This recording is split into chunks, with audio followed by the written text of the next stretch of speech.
Hello tout le monde, bienvenue dans l'instant lâcher prise coloré pour cet épisode numéro 3. Pour les personnes qui ne me connaissent pas, je me présente, je suis Agathe Derbin, créatrice de la pensée colorée. J'aide les femmes à trouver et prendre leur place pour se sentir libres d'être elles-mêmes à 100%, 100% du temps, sans complexe ni culpabilité. Alors aujourd'hui, pour cet épisode numéro 3, nous allons voir pourquoi c'est si important de savoir lâcher prise. En fait, le lâcher prise, pour moi, c'est vraiment de savoir cesser de résister dans certaines situations. Et je trouve que voilà, ce terme de résister, de résistance, eh bien, veut tout dire. Parce que quand on est dans la résistance, quand on est en fait dans la lutte, dans le combat, on va contre quelque chose, eh bien, si on n'est pas assez forte, on risque de s'épuiser. Et il y a tout un tas de situations, justement, où on est dans la résistance, on est dans le contrôle, on est dans une certaine forme de rigidité qui fait que, eh bien, on va lutter et on risque de s'épuiser. On va se mettre la pression, on va vivre du stress et tout ça, on le sait, hein, c'est extrêmement négatif pour notre état de santé, pour notre état psychique, pour notre mental, pour notre entourage également.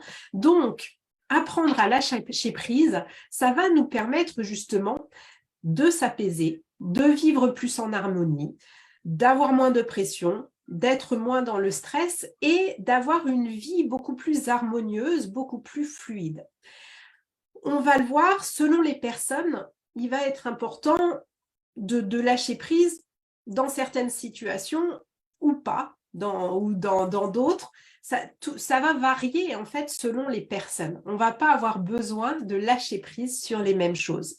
Donc ça va être très très important pour apprendre à lâcher prise et puis pour lâcher prise durablement parce que c'est pas du one shot hein, le lâcher prise. Bien entendu que ce qui va être intéressant c'est de lâcher prise de manière durable au quotidien pour justement vivre une vie beaucoup plus zen, beaucoup plus apaisée et aussi oui, ça j'ai oublié de le dire, le lâcher prise, ça va permettre aussi de vivre des émotions beaucoup moins en dents de scie ou en roller coaster en grand 8 avec des moments où on est submergé par nos émotions.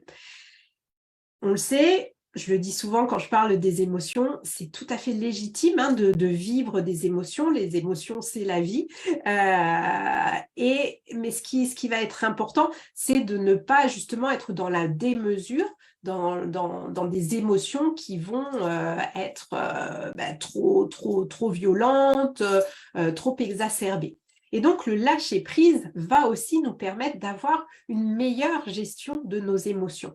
Donc, tout ça, eh bien, vous vous en doutez, ça va favoriser un bien-être au quotidien, ça va vous permettre d'être apaisé, d'être plus zen, d'avoir de meilleures relations aussi avec votre entourage, et ça ne peut être que positif. On le verra dans les épisodes suivants. Il va être important de déterminer ce sur quoi vous avez justement besoin de lâcher prise et puis, bien entendu, de voir ensemble comment on peut apprendre à lâcher prise et à intégrer le lâcher prise dans notre quotidien de manière durable. Si vous avez des questions, comme toujours, vous pouvez les poser sous cette vidéo. Je me ferai un plaisir d'y répondre soit en commentaire, soit dans une prochaine vidéo. Et puis, je vous invite à lâcher prise aujourd'hui, à être zen le plus possible. Et je vous retrouve très prochainement pour le prochain épisode de l'Instant Lâcher Prise Coloré. Prenez soin de vous. Bye bye.